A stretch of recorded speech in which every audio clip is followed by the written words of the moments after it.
அளவற்ற அருளாளனும் நிகரற்ற அன்புடையவனுமாகிய எல்லாம் அல்ல அல்லாஹு ஜல்ல ஷானுஹு தஆலாவின் திருப்பெயரை கொண்டும் அவனுடைய திருப்பொருத்தத்தை எதிர்பார்த்தும் ஆரம்பம் செய்கிறோம். அல்லாஹனுடைய சாந்தியும் சமாதானமும் அன்பும் அருளும் நம் அனைவரின் மீதும் என்றென்றும் நிலவட்டுமாக. ஆமீன். இந்த 1500வது ஆண்டு நம் உயிரினும் மேலான உத்தம திருநபி ஸல்லல்லாஹு அலைஹி வஸல்லம் அவர்களுடைய பிறந்த தின விழாவை உலகெங்கிலும் கொண்டாடி வரக்கூடிய ஒரு பகுதியாக நம்மளுடைய பள்ளிகளிலும் இதுபோன்ற நிகழ்வுகள் ஏற்பாடு செய்யப்பட்டிருக்கிறது. அந்த அடிப்படையில் இந்த நிகழ்வின் தலைமையேற்று நடத்தி கொண்டிருக்கக்கூடிய கண்ணியத்திற்குரிய ஹசரத் வர்தை அவர்களுக்கும், இந்த பள்ளியினுடைய தலைமை இமாம் மற்றும் வருகை தந்திருக்கக்கூடிய பெருமக்கள் அனைவருக்கும் மீண்டும் ஒரு முறை ஸலாத்தை சொல்லிக் கொள்கிறோம். அஸ்ஸலாமு அலைக்கும் வரஹ்மத்துல்லாஹி வபரகாத்துஹு. நான் தம்பி ஒரு பாட்டு படித்தேன், நல்லா இருந்தது. மனித குலம் வாழ மனிதராய் வந்த மாந்தருள் மாணிக்கமே அப்படின்ற ஒரு இது, மனிதரில் புனிதரே அப்படின்னு சொல்லி நம்ம வேற ஒரு கான்செப்டில் அந்த பாட்டு கேட்டும்போது அதில் ஒரு ஞாபகம் வந்தது. சரி, இதை வச்சு சொல்லுவோமே அப்படின்னு சொல்லி. அதாவது செல்லல, இந்த உலகத்தில் எவ்வளவோ படைப்புகள் இருக்குது. எல்லா படைப்புகள்லையுமே அஷ்ரஃபுல் மஹ்லூகாத் யார் அப்படின்னு சொன்னால் நம்ம மனிதர்கள் தான். மலக்குமார்கள் அல்லாஹ் குர்ஆனில் சொல்லும்போது வயஃபஅலூன மா துஅமரூன், அல்லாஹ் என்ன சொல்வானோ அதை அப்படியே அவங்க செய்வாங்க, எந்த மாற்றம் எதுவுமே இருக்காது. எல்லா இபாதத்துகளும் அப்படி தான். அதனால தான் நம்ம சஜிதாவுடைய ஆயத்துகள்லாம் ஓதுறோம் பார்த்தீங்களா. குர்ஆன் ஷரீஃபில் 14க்கு மேற்பட்ட சஜிதா ஆயத்துகள்லாம் வரும்போது அது ஒரு இடங்கள் எல்லாம் சொல்லும்போது சூரியன் பேச கேட்குது, சந்திரன் அல்லாஹ் சஜிதா செய்தெல்லாம் சொல்லும்பொழுது கஸீரும் மினன் நாஸ் அப்படின்னு அல்லாஹ் குர்ஆனில் சொல்லுவோம். அப்போ நம்ம அந்த சஜிதாவுக்கு போகும்போது யா அல்லாஹ் உன்னை வழிபட்டவர்களில் உன்னுடைய பேச்சை கேட்கிறவங்களில் அந்த அதிகமானவங்க சொன்னீங்க, அதில் நானும் ஒருவன் அப்படின்னு சொல்லி நம்ம சஜிதா இதில் நம்ம பண்ணுறோம்.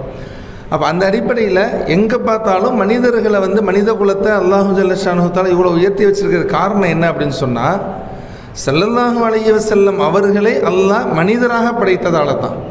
ஒருவேளை ஸல்லல்லாஹு அலைஹி வஸல்லத்தை வேற ஒரு இனத்தில் இது படைச்சிருந்தாங்க அப்படின்னு சொன்னால் அந்த இனம்தான் சிறப்பாக இருக்கும். அதனால் மனிதராக வந்தது ஸல்லல்லாஹு அலைஹி வஸல்லம் அவர்கள் வந்திருக்காங்க அப்படின்னு சொன்னால் அவர்கள் மனிதர் என்பதற்காக வேண்டி அல்ல, இந்த மனித குலத்திற்கு மாண்பு கிடைக்க வேண்டும் என்பதற்காக அல்லாஹ் அவங்கள ஸல்லல்லாஹு அலைஹி வஸல்லம் கொண்டு வந்து படைச்சான். அதனால தான் ஸல்லல்லாஹு அலைஹி வஸல்லத்தை மனிதர் நம்மளால் சொல்ல முடியாது. மனிதர் அப்படின்னு சொன்னால் அல்லாஹ்வுடைய அர்ஷ் வரைக்கும் நம்மளால் போக முடியுமா? எந்த மனிதராலும் மலக்கும் ஜிப்ரீல் அலைஹிஸ்ஸலாத்தே போக முடியல. அப்போ ஸல்லல்லாஹு அலைஹி வஸல்லத்தை பார்க்கும்போது, ஏன்னா சவுர் குகையில் வரலாறு நம்ம கேள்விப்பட்டிருவோம். சவுர் குகையில் ஸல்லல்லாஹு அலைஹி வஸல்லம் போகிறதுக்கு முன்னால் எல்லாம் துரத்திட்டு வர்றாங்க. துரத்திட்டு வரும்போது சவுர் குகை அங்கே ஒன்று இருக்குது, அதில் போய் ஒளிஞ்சுக்கலாம், அதில் போய் உள்ளே இருந்துக்கலாம்னு சொல்லி சித்திக் நாயகம் ஸல்லல்லாஹு அலைஹி வஸல்லம் உள்ளே இருக்கிறாங்க. இது நம்ம கேள்விப்பட்ட தகவல் தான். அப்போ பின்னால் வர்றவங்க என்ன பண்ணுறாங்கன்னா வந்துக்கிட்டே இருக்கிறாங்க. ஸல்லல்லாஹு அலைஹி வஸல்லம் கால் தடம் இருக்குது பார்த்தீங்களா, அந்த கால் தடம் வந்துக்கிட்டே இருக்குது. அந்த குகை வந்தோடனே கால் தடம் இல்லை. ஒரு கட்டத்தில் அழிச்சிட்டு வர்றாங்க. அப்போ பின்னால் வந்தவங்க இவங்க சுராக்கா இவங்க பின்னால் வந்தவங்க என்ன பண்ணுறாங்க அப்படின்னா, அப்போ இது வரைக்கும் தடை இருக்குது, ஸல்லல்லாஹு அலைஹி வஸல்லம் தடை இருக்குது. அப்போ ரசூல் ஸல்லல்லாஹு அலைஹி வஸல்லம் இதுக்கு மேலே போகலை, அப்போ எங்கே இருப்பாங்க அப்படின்னு சொல்லும்போது தான் கூட இருந்தவங்களாம் சொல்கிறாங்க, இப்போ இங்கே குகை ஒன்று இருக்குது, குகைக்குள்ளே ஒளிஞ்சிருப்பாங்க அப்படின்னு சொல்லி சொல்கிறாங்க. ஸல்லல்லாஹு அலைஹி வஸல்லம் வந்துட்டு இருக்கிறாங்க, தடம் அது வரைக்கும் இருக்குது, அதற்கு மேல் ரசூல் ஸல்லல்லாஹு அலைஹி வஸல்லம் போகலை என்பதற்கு தடம் இல்லை என்பதற்கு ஒரு ஆதாரம். இன்னொன்று என்ன அப்படின்னு சொன்னால், இந்த குகையை தவிர வேறு எங்கேயுமே இல்லை, எல்லாம் பாலை ஒரு மாதிரியாக தான் இருக்குது, ஒளிவதற்கோ வேறு எங்கேயுமே இல்லை. அப்போ அந்த குகையை பார்க்குறாங்க.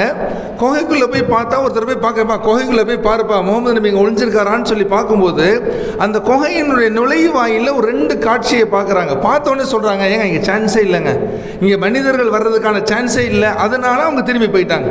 அப்ப எந்த 2 விஷயத்தை அங்க பார்த்தாங்க அப்படின்னு சொன்னா, ஒன்று அந்த குகையினுடைய வாசல்ல சிலந்தி கூடு கட்டியிருக்கு.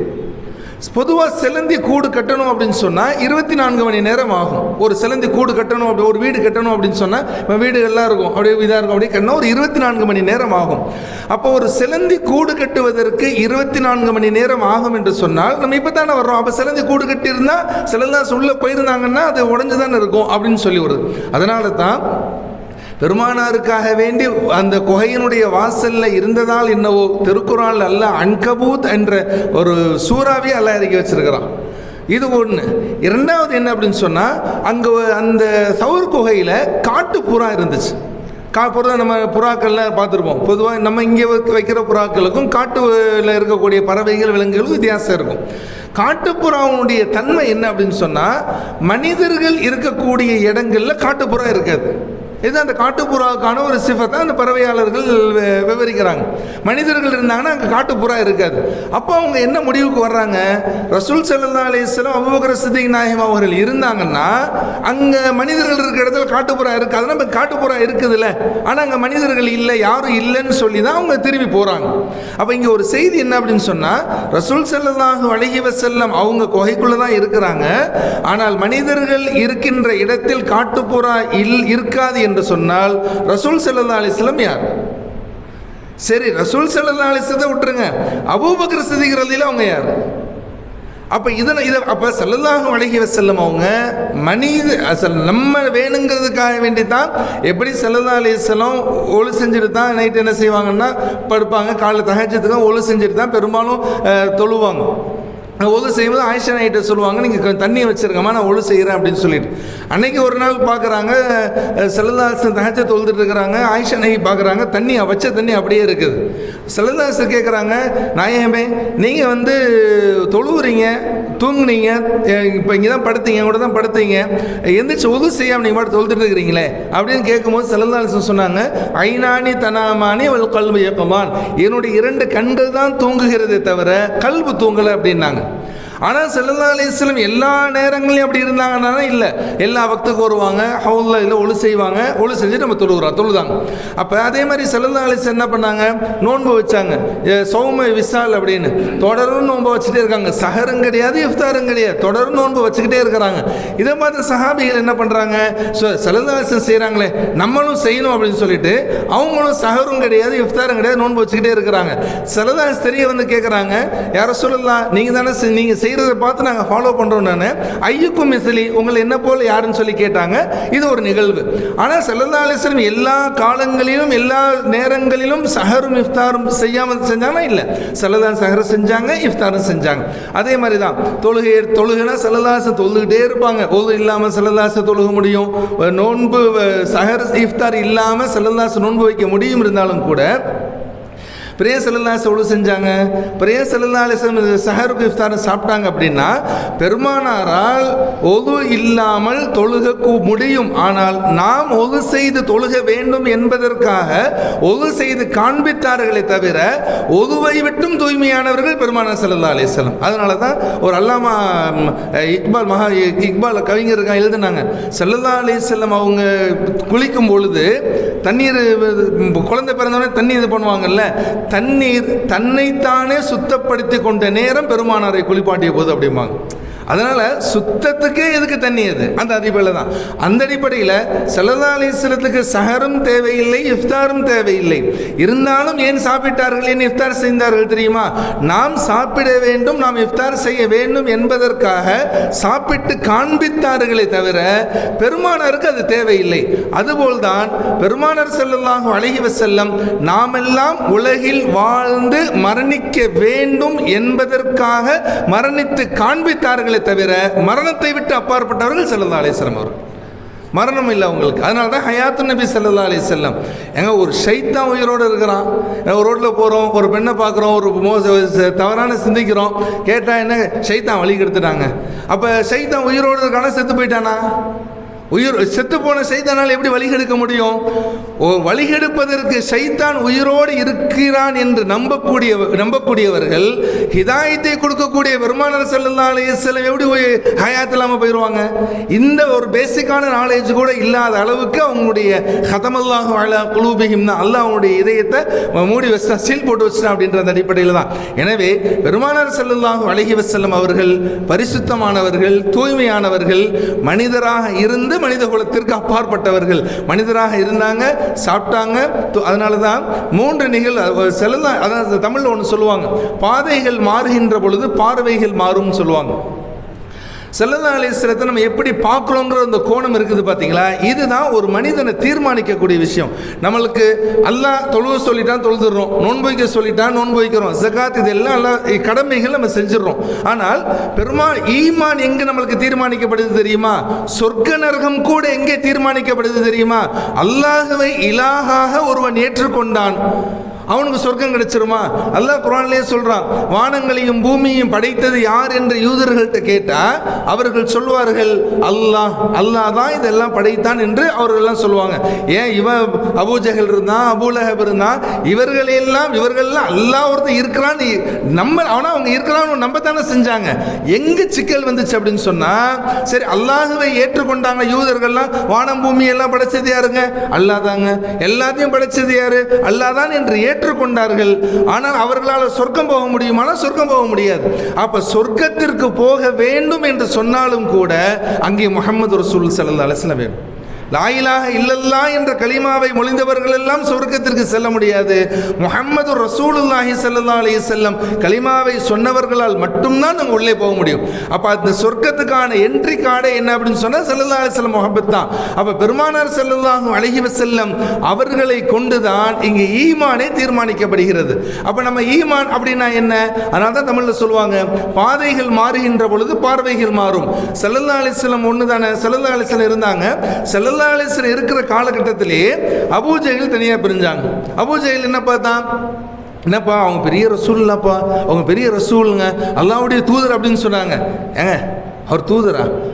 எனக்கு அம்மா இருக்கிறாங்க, அப்பா இருக்கிறாங்க, உங்களையும் ஒரு அம்மா அப்பா தானே பெற்றெடுத்தாங்க. அந்த மாதிரி முகமது நபிக்கும் ஒரு அம்மா இருந்தாங்க, அப்பா இருந்தாங்க, அவங்களையும் பெற்றெடுத்தாங்க. அதனால ஆமினா ரலியல்லாஹு தஆலா அன்ஹா, அப்துல்லா ரலியல்லாஹு தஆலா அன்ஹு அவர்களுக்கு பிறந்தவர்கள் தான் முஹம்மது ரசூலுல்லாஹ் என்று ஒரு கூட்டம் நம்பியது. இன்னொருத்தவங்க என்ன செஞ்சாங்க தெரியுமா? ரசூல் ஸல்லல்லாஹு அலைஹி வஸல்லம் ரசூலை ஏற்றுக்கிட்டாங்க. ஸல்லல்லாஹு அலைஹி வஸல்லம் மேராஜுக்கு போயிட்டு வர்றாங்க.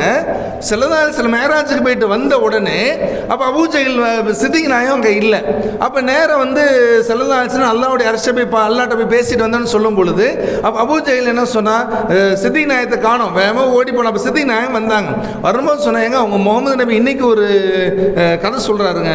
என்ன அப்படின்னு கேட்கும்போது, நான் அல்லாஹ்வை போய் பார்த்துட்டு வந்தேன்னு சொல்கிறாரா. நைட்டு ஒரு கொஞ்ச நேரத்தில் எப்படி அல்லாஹ் போய் பார்த்துட்டு வர முடியும்? சித்திநாயகம் கேட்டாங்க, இது சொன்னது என்ன ஹபீபா?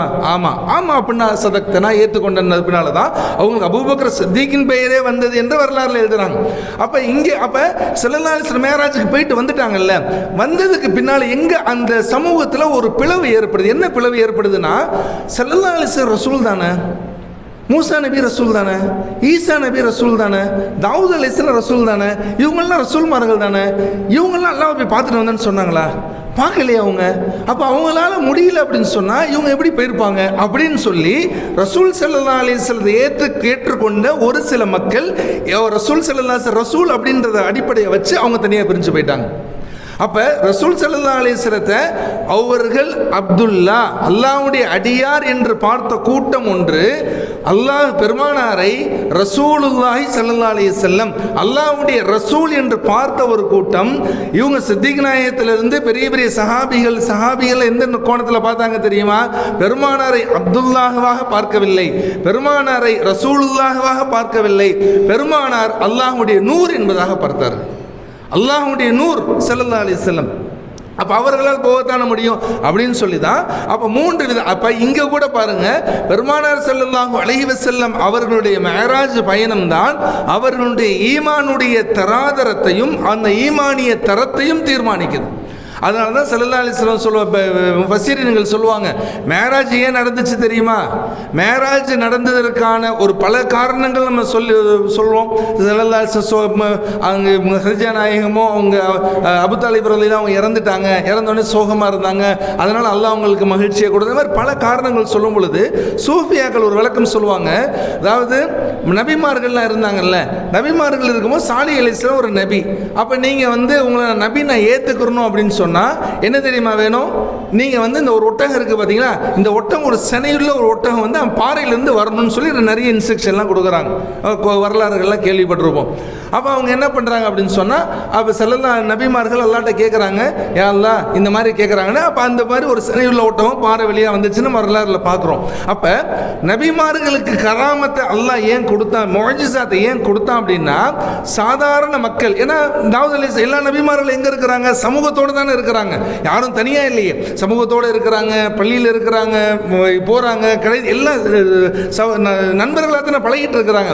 அப்போ அவங்களுக்கு என்ன டவுட் வரும்? ஏங்க நேற்று என் கூட இருந்தீங்க, நேற்று என் கூட டீ சாப்பிட்டீங்க, திடீர்னு இன்னைக்கு நபின்னு சொன்னா எப்படிங்க நம்ப முடியும்? இது ஒரு யதார்த்தமான ஒரு கேள்வி தானே. அதுக்கு தான் அல்லாஹ் முஅஜிஸாத்தை கொடுத்தான். அப்போ சாதாரண மனிதர்களிடமிருந்து நபிமார்களை பிரித்து காண்பிப்பதற்காகத்தான் அல்லாஹ் முஅஜிஸாத் எனப்படக்கூடிய ஒரு இதை வந்து நபிமார்களுக்கு அல்லாஹ் கொடுத்தான். இப்போ எல்லா நபிமார்கள் என்ன நினைப்பாங்க?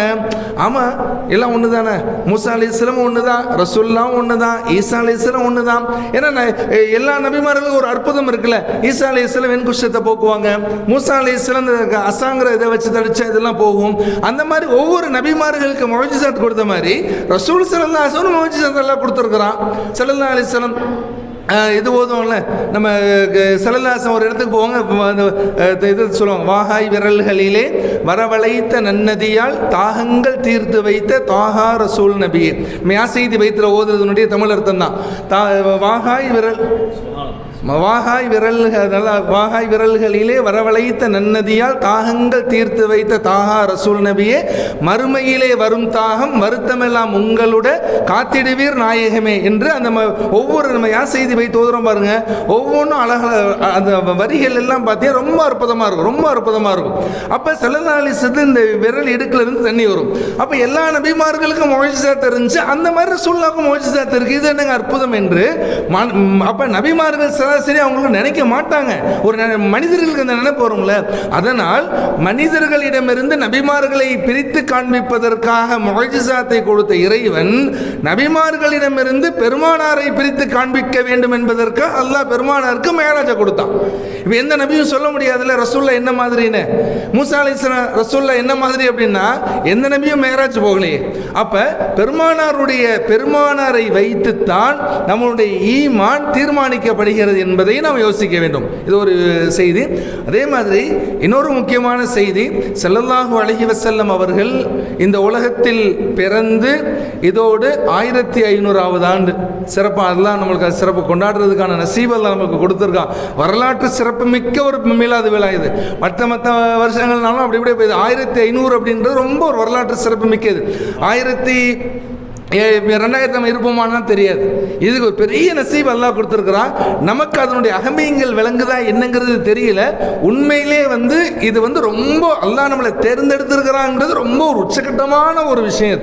நம்ம சர்வசாதாரணமாக மீளாத பயான் மீளாத கொண்டாடுறோம், பேசுகிறோம், போயிடுறோம். ஆனால் அதில் இருக்கக்கூடிய நுட்பமான அந்த சூட்சமம் என்பது உச்சகட்டமான விஷயம்.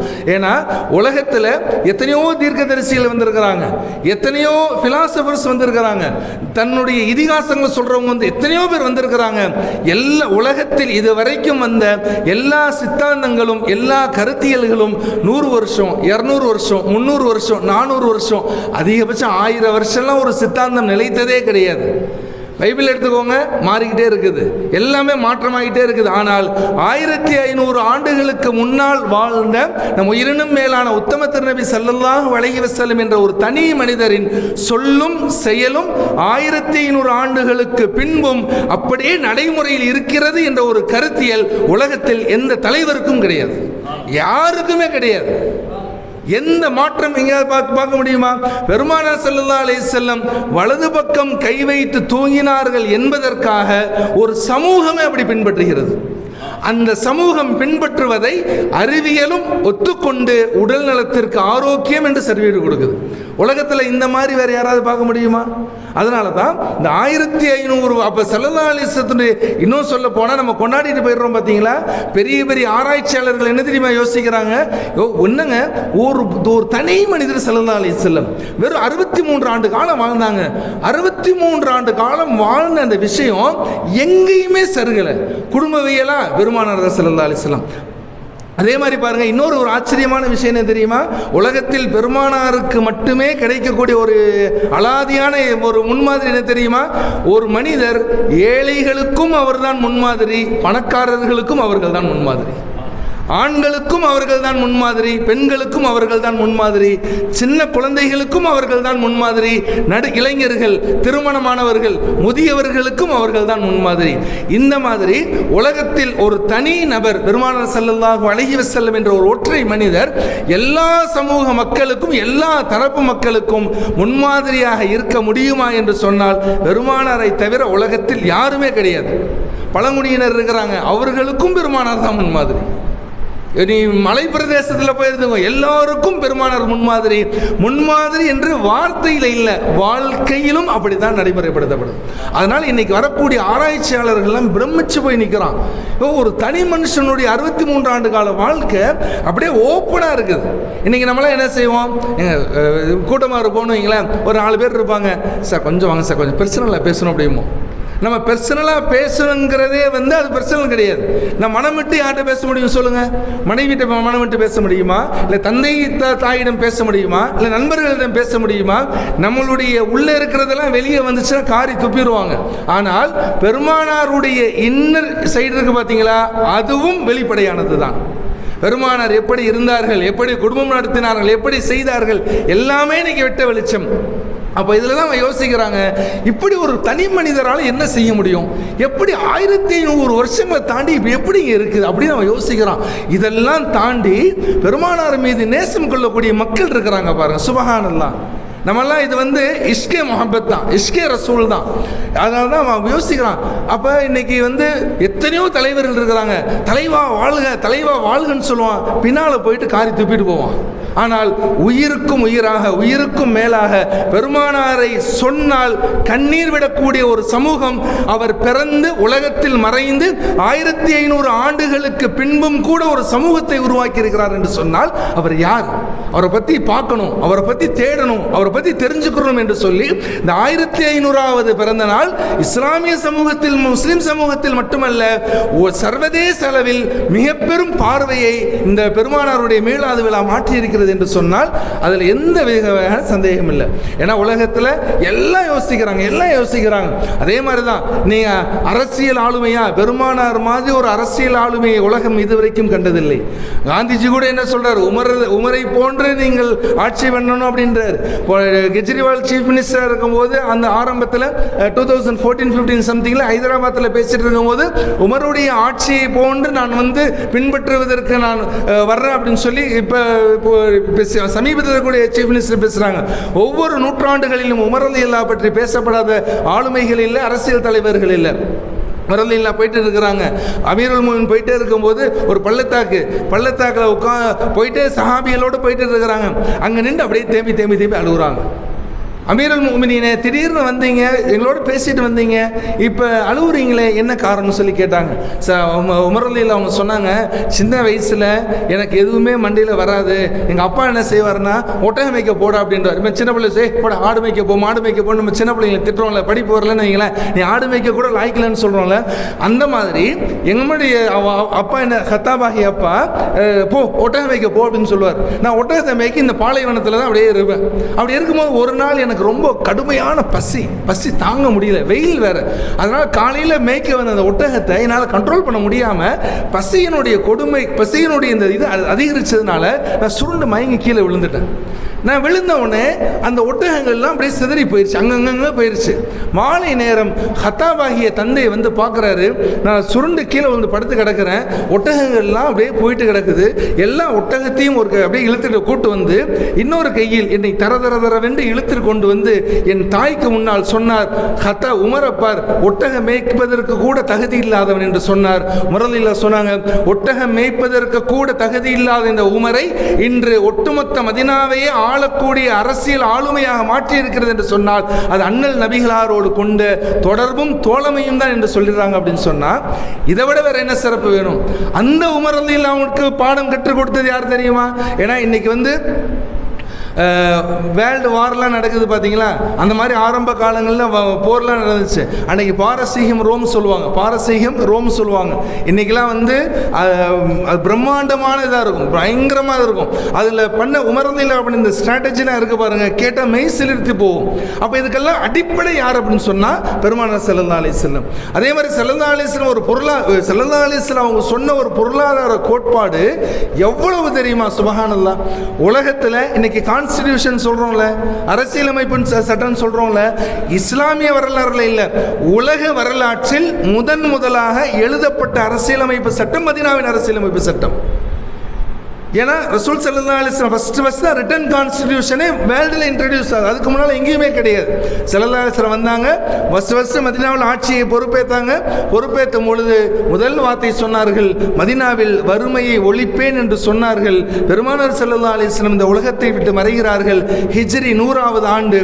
100வது ஆண்டில் அப்துல்லாஹ் இப்னு உமர் ரலியல்லாஹு அன்ஹு ஆட்சி நடந்து கொண்டிருக்கிறது. எல்லா ஜகாத்தினுடைய பொருட்கள் இல்லை, ஜகாத் வாங்க ஆள் யாரும் இல்லை, எல்லாமே பணக்காரவங்க ஆயிட்டாங்க. ஜகாத் வாங்குறதுக்கு யாருமே தயாரா இல்லை. உடனே என்ன தெரியுமா பண்றாங்க, எல்லாம் மதீனாவுக்கு வருது. ஏன்னா பொருள் வாங்கணும்னா ஜகாத்துடைய பணம் எல்லாம் இங்க மதீனாவுக்கு வந்துருது.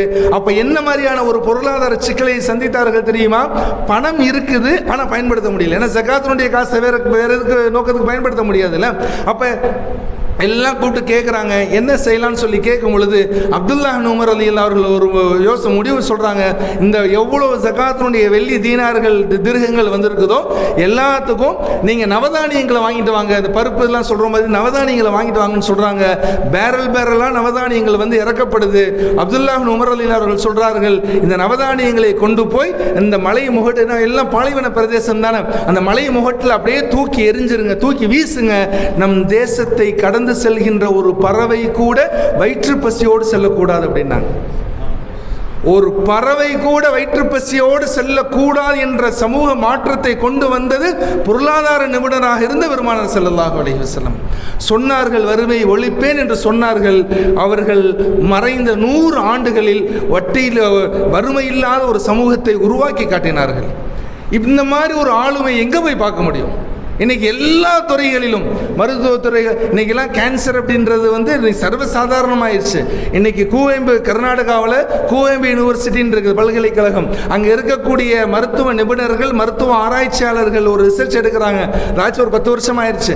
அந்த ஆராய்ச்சியினுடைய இது என்ன அப்படின்னா, கேன்சர் அதிகமாகிட்டு போயிட்டே இருக்குது, இது என்ன செய்யலாம், எதிலிருந்து மருந்து கண்டுபிடிக்கலாம் அப்படின்னு சொல்லும் பொழுது அவர்கள் சுரைக்காய், நம்ம சுரைக்காய் சொல்கிறோம் பார்த்தீங்களா, சுரைக்காயிலிருந்து அதுக்கான மருந்தை கண்டுபிடிச்சாங்க. ஒரு மனிதன் நீங்கள் அதிகமாக சுரைக்காயை சாப்பிட்டீங்கன்னா அந்த கேன்சர் வரக்கூடிய இந்த நோய் இருக்குது பார்த்தீங்களா, அந்த சுரைக்காயிலிருந்து வரக்கூடிய அந்த நொதிகள், பாக்டீரியாக்கள், இந்த சத்து, அந்த கலோரிஸ் வந்து அந்த கேன்சருடைய இதை வந்து அப்படியே சாவடிச்சிடும், வரவே செய்யாதான். அதனால அப்போ இதை கொண்டு நம்ம ரசூலுல்லாஹ்வுடைய வாழ்க்கையில் போய் பார்க்குறோம். ஸல்லல்லாஹு அலைஹி வஸல்லம் விரும்பி சாப்பிட்ட உணவுகளில் சுரைக்காயும் ஒன்று என்று நம்ம வரலாறுல பார்க்குறோம். அதனால தான் ஊர்களில் போய் பார்த்தீங்கன்னா தெரியும், கிராமங்களில் பார்த்தீங்கன்னா தெரியும். இங்கே தான் நம்ம சிட்டியில் வெள்ளிக்கிழமைனா பிரியாணின்னு சொல்கிறோம் பார்த்தீங்களா, எல்லா கிராமங்கள்லையும் பார்த்தீங்கன்னா வெள்ளிக்கிழமை என்ன சாப்பாடு செய்வாங்க தெரியுவாங்க, சுரக்காய் சாம்பார் தான் அங்கே ஸ்பெஷல். ஊர்களில் கிராமங்களில் இருந்தவங்களை கேட்டு பார்த்தீங்கன்னா வெள்ளிக்கிழமை சுரக்காய் சாம்பார் அப்பளம் கொடுப்பாங்க. இப்போ வாரம் தங்களுடைய உணவு முறைகள்லேயே வந்து அன்னைக்கு இருந்த காலம் வரைக்கும் யாருக்கும் பெருசாக கேன்சர்லாம் ஒன்றும் இல்லை. அப்போ எதுக்கு சொல்ல வரோம் அப்படின்னு சொன்னால், பெருமானார் ஸல்லல்லாஹு அலைஹி வஸல்லம் சொன்ன, செய்த, நடைமுறைப்படுத்திய ஒவ்வொரு செயல்களிலும் ஆயிரம் படிப்பினைகள் அப்படின்னு சொன்னால் அவர் சொல்லுவாருங்க, செய்ய மாட்டார் அப்படின்னு இல்லை. வித்தியாசமான தலைவர். எல்லா துறைகளிலும் இன்று பெருமானார் உலகளாவிய அளவில் தேடப்படக்கூடிய ஒரு நபராக, தேடப்படக்கூடிய ஒரு ஆளுமையாக இன்று பெருமானார் ஸல்லல்லாஹு அலைஹி வஸல்லம் இருக்கிறாங்க அப்படின்னு சொன்னா, ஒரு பக்கம் இந்த அடிப்படையில், இன்னொரு பக்கம் இஷ்க் சம்பந்தமா, முஹப்பத் சம்பந்தமா, நேசம் சம்பந்தமா, இப்படி எல்லாம். அதனால தானே ஒரு அரசன் போய் ஒரு ஸல்லல்லாஹு அலைஹி வஸல்லம் வீழ்த்துவதற்காக ஒரு ஸ்ட்ராட்டஜி ஒன்று போட்டாங்க. அங்கே போய் பார்த்துட்டு வாப்பா, ரசூல் ஸல்லல்லாஹு அலைஹி வஸல்லம் நம்ம வந்து எதிர்க்கணும் அப்படின்னு சொல்லிட்டு வரும்போது அவர் ரிப்போர்ட்டை போய் என்ன தெரியுமா கொடுத்தாரு, ரசூல் ஸல்லல்லாஹு அலைஹி வஸல்லம் என்ன செஞ்சாலும் ஒன்றும் பண்ண முடியாதுங்க அப்படின்னா. எதை வச்சுப்பா சொல்ற அப்படின்னப்ப, ஏங்க அவங்க கூட இருக்கிறவங்கள என்னங்க ஸல்லல்லாஹு அலைஹி வஸல்லம் எச்சி துப்புனாங்கன்னா சொன்னால் அந்த எச்சியை வாய் மேலே தடவிக்கிறாங்க. இப்படி ஒரு கூட்டத்தை உலகத்தில் எங்கேயுமே நான் பார்த்தது இல்லைங்க. அதனால் அன்பால் தன் உயிரை காண பெருமானாரை, ஒரு முகமது நபி என்ற தலைவரை நேசிக்கக்கூடிய அந்த கூட்டத்தில் நம்மளால் இப்போ எதுவுமே செய்ய முடியாதுன்னு சொல்லி திரும்ப போயிட்டாங்க. இப்படிப்பட்ட ஒரு தலைவர் அது அன்று மட்டுமல்ல இன்றளவுக்கும் தொடர்கிறதா இல்லையா? இன்னும் எத்தனையோ பேர் பெருமானார் ஸல்லல்லாஹு அலைஹி வஸல்லம் சொன்னால் நம்ம கண்ணுகளில் எவ்வளோ கண்ணீர் வருது, பெருமானாரை பற்றி நேசிக்கும் பொழுது எவ்வளோ கண்ணீர் வருது. பெருமானாரை கொண்டாடுவது என்பது அது ஒரு தனி ஒரு குதூகலமா இல்லையா? மீலாது விழாலாம் வந்துருச்சு அப்படின்னு சொன்னால் பாருங்க, அல்லாஹ்வுடைய சார் எவ்வளோ கண்ணியமான முறையில் எல்லா பள்ளிவாசல்லையும் பூ அலங்கரித்து ஒரு ஒரு ஒரு ஒரு நல்ல வைபவங்கள் எப்படி இருக்கும் அந்த மாதிரி நம்ம கொண்டாடுறோம். அவள் பிறை 12 வந்துருச்சு அப்படின்னு சொன்னால் எவ்வளவு சந்தோஷமா. அதனால தான் ஜலாலுதீன் ரூமி ரஹ்மத்துல்லாஹி அலைஹி அவர்கள் சொன்னார்கள், இப்போ செலவாத்தை நம்ம நிறைய சொல்கிறோம்ல, செலவாத் என்பது காதலர்களின் அது காதல் மொழி என்று சொன்னார்கள். ஒவ்வொன்றுக்கும் ஒரு லாங்குவேஜ் இருக்குதா இல்லையா? இப்போ உங்களுக்கு தமிழ் தெரியும், நான் தமிழில் பேசுகிறேன், இல்லை உருது தெரிஞ்சால் உருதுல பேசுவோம், இல்லை இன்னும் அந்த சைடில் ஹிந்தி தெரிஞ்சால் ஹிந்தி பேசுவாங்க. அந்த மாதிரி காதலர்கள் மொழி என்பது செலவாத் என்று ஜலாலுதீன் ரூமி ரஹ்மத்துல்லாஹி அலைஹி சொல்கிறாங்க. அப்போ எவ்வளோ பெரிய ஒரு பிணைப்பு. தலாயிலுல் கைராத் அப்படின்ற ஒரு பெரிய கிதாப் பற்றி செலவாத் அடங்கிய தொகுப்பு. அப்போ என்ன பண்ணுறாங்கன்னா ஒரு பெரிய ஒரு வழியில் அவங்க வந்துகிட்டே இருக்கிறாங்க, ரொம்ப தண்ணி தாகமாக இருக்குது, ஒரு பெரிய கிணறு இருக்குது, கிணறு எட்டி பார்க்குறாங்க, ரொம்ப ஆழத்தில் தண்ணி இருக்குது, வாளி இல்லை எதுவுமே இல்லை, அப்படி வாளி போட்டாலும் எடுக்க முடியாத அளவில் ரொம்ப தூரத்தில் இருக்குது. அப்போ இவங்க பெரிய வழியில் பெரிய ரெய்னேசர் ஆச்சு, அப்படியே பார்த்துட்டே இருக்கிறாங்க. ஒரு சின்ன பொண்ணு அங்கே வந்துச்சு, என்ன பெரியவரை பார்க்குறீங்க அப்படின்னுச்சு. ஏன் தண்ணி வேணுமா, இவ்வளோ ஆழத்தில் இருக்குது, ரொம்ப தாகமாக இருக்குது, தண்ணியாக வேணும், இதுக்கு அவ்வளோ பண்ணுறீங்க அப்படியே ஒரு எச்சி துப்பிச்சு பாருங்கள், அங்கே கிணத்துலேருந்து அப்படியே தண்ணி பீறிட்டு வந்துச்சு, அதை அப்படியே கொடுத்தாங்க. அதில் தான் தலாயிலுல் கைராத்துங்கிற அந்த கிதாபே எழுதப்பட்டதாக வரலாறு நம்ம பார்க்குறோம். புர்தா ஷெரீஃப் எடுத்துக்கோங்க, எவ்வளோ விஷயங்கள். இப்போ இன்றைக்கி தம்பி பாடல் படித்தார், அதுக்கு முன்னால் அவங்க பாடல் படித்தாங்களே, ஒவ்வொரு பாடல்களும், அதாவது நம்ம பாடல் அப்படின்றது 2 விஷயமாக வந்து இப்போ நம்ம பாடல் ஆழ்ந்து கவனிச்சிங்கன்னா தெரியும். சினிமா பாடல்கள் கவனிக்கும் பொழுதும் பெருமானார் ஸல்லல்லாஹு அலைஹி வஸல்லம் முஹப்பத்தின் அடிப்படையில் பாடும் பொழுதும் கேட்கக்கூடிய விஷயங்கள் 2. சினிமா பாடல் நம்ம கேட்டோன்னா நம்ம வந்து அப்படியே மெய் மறந்து போவோம். சில பேர்லாம் அந்த ஹெட்ஃபோன்லாம் மட்டும் அப்படியே கேட்டு போவாங்க, நம்ம மெய் மறப்போம். ஆனால் சினிமா பாடலை கேட்கும் பொழுது என்ன கான்செப்டை வச்சு நடைமுறைப்படுத்தப்படுதோ பாடப்படுதோ அந்த நிகழ்வு வந்து நம்மளுடைய கண்ணில் வராது, பெரும்பாலும் வராது. அப்படியே அந்த பாடல்கள் அந்த வரிகள் அப்படியே மெய்மறந்து போயிட்டே இருக்கும். ஆனால் பெருமானாரை பற்றி பாடப்படுகின்ற பொழுது வரிகளும் ஞாபகம் இருக்கும், அந்த வரிக்கு சொந்தக்காரர்களான பெருமானாரும் சிலதான் கண் முன்னால் வந்து போவாங்க. அப்போ அதுதானே இஷ்கு, அதுதான காதல், அதுதான முஹப்பத். இப்படி 1500 ஆண்டுகளை தாண்டி உணர்வோடு கலந்த ஒரு உத்தமர் நம்மளுடைய உதிரங்களை எல்லா இடங்கள்லையும் எல்லா விஷயங்களும் இன்னைக்கு இருக்கிறாங்க அப்படின்னு சொன்னால் பெருமானார் ஸல்லல்லாஹு அலைஹி வஸல்லம் அவர்களுடைய நேசம் என்பது, அவருடைய முஹப்பத் என்பது நமக்கு நிலைச்சு நிற்கணும். நமக்கு நம்ம பிள்ளைங்கள்ட்ட நம்ம அல்லாஹ்ட்ட கேட்கக்கூடிய துவாக்கள், பெருமானார் ஸல்லல்லாஹு அலைஹி வஸல்லம் நேசத்தை யா அல்லாஹ் எங்களுடைய மனைவி மக்கள், எங்களுடைய சந்ததிகள் அடுத்து வாழையடி வாழையாக இந்த நேசத்தை கொடுக்கணும். அது ஒன்று தானே, வேறு என்ன இருக்குது நமக்கு? அந்த ஒன்று கிடைச்சிருச்சு அப்படின்னு சொன்னால் எல்லாமே கிடைத்தது மாதிரி தான். எனவே பெருமானார் ஸல்லல்லாஹு அலைஹி வஸல்லம் அவர்களை இந்த வருடம் மீளாது என்பது ரெட்டிப்பு மகிழ்ச்சி. ஒன்று இஷ்கே முஹம்மத் ஸல்லல்லாஹு அலைஹி வஸல்லம் ஒரு நேச புரட்சி, இன்னொரு பக்கம் 1500வது ஆண்டு பெருமானார் ஸல்லல்லாஹு அலைஹி வஸல்லம் அவர்களை கொண்டாடுவதற்கு அல்லாஹ் நம்மை தேர்ந்தெடுத்திருக்கிறான், நமக்கு அந்த நசீப் அல்லாஹ் கொடுத்திருக்கிறான். இதுபோன்று பெருமானாரை அறிந்து விளங்கி அவர்கள் மீது நேசம் வைக்கக்கூடிய, முஹப்பத் வைக்கக்கூடிய நல்ல சமூகமாக அல்லாஹ் நம் அனைவருக்கும் தந்தல் புரிவானாக. வ ஆகிரு தஅவானா அனில் ஹம்துலில்லாஹி ரப்பில் ஆலமீன். அஸ்ஸலாமு அலைக்கும் வரஹ்மத்துல்லாஹி வபரகாத்துஹு. ஜஸாக்கல்லாஹ். அல்ஹம்துலில்லாஹ். நேரம் போனது தெரியல. மாஷா அல்லாஹ். அற்புதமான சிறப்பு பேருரை, நாயகத்தினுடைய உயர்வு, கண்ணியம், சிறப்பு, மேன்மை எல்லாத்தையும் அல்ஹம்துலில்லாஹ் அப்படியே ஆதாரத்தோடையும் சரி, அதை எப்படி சொன்னால் நமக்கு புரியுமோ அதனுடைய சிறப்பு அழகான முறையில் விளக்குனாங்க. அல்ஹம்துலில்லாஹ். ரொம்ப மனசெல்லாம் குளிர்ந்துருச்சு. நாயகத்தினுடைய உயர்வை பற்றி அந்தளவுக்கு சிறப்பாக சொன்னாங்க. அல்லாஹ் தஆலா அவர்களுக்கு ஆஃபியதி சலாமதி நீண்ட ஆயுசையும் அல்லாஹ் வழங்கி அவர்களுடைய பரம்பரையே நாயகத்தை உயிருக்கு மேலே நேசிக்கக்கூடிய பரம்பரையாக ஆக்கி அல்லாஹ் தஆலா நம்ம அனைவர்களையும் பொருந்து கொண்டு அருள் புரிவானாக. இந்த புனிதமான மீலாது பெருவிழா சிறப்பு நிகழ்ச்சியில் கலந்து கொள்ளக்கூடிய பாக்கியத்தை அல்லாஹ் நமக்கு நசீபாக்கி கிருபை செய்தான். அல்ஹம்துலில்லாஹ். நமது வாழ்நாள் முழுக்க இந்த மஜ்லிஸில் கலந்து கொள்ளக்கூடிய பாக்கியத்தை அல்லாஹ் அவனுடைய கிருபையை கொண்டு நமக்கு அருள் புரியணும். ஜஸாக்கல்லா. இந்த சிறப்புக்குரிய நிகழ்ச்சிக்கு வருகை தந்துள்ள உலமா பெருமக்கள், பெரியோர்கள், ஜமாத்தார்கள், கண்ணியம் நிறைந்த தாய்மார்கள் தங்கள் அனைவர்கள் மீதும் அல்லாஹ்வின் திருப்பத்தம் என்றென்றும் உண்டாவட்டுமாக என்று துஆ செய்து, சிறப்புக்குரிய நிகழ்ச்சிக்கு வருகை தந்துள்ள அனைத்து நல்ல உள்ளங்களுக்கும் ஃபக்கீர் லபி ஜமாத் மஸ்ஜித் நிர்வாகத்தின் சார்பாக மனமார்ந்த நன்றியை தெரிவித்துக் கொள்கின்றோம். அஸ்ஸலாமு அலைக்கும் வரஹ்மத்துல்லாஹி தஆலா வபரகாத்துஹு. ஸல்லல்லாஹு அலா முஹம்மது ஸல்லல்லாஹு அலைஹி வஸல்லம். ஸல்லல்லாஹு அலா முஹம்மது ஸல்லல்லாஹு அலைஹி வஸல்லம். ஸல்லல்லாஹு அலா முஹம்மது யா ரப்பி ஸல்லி அலைஹி வஸல்லிம்.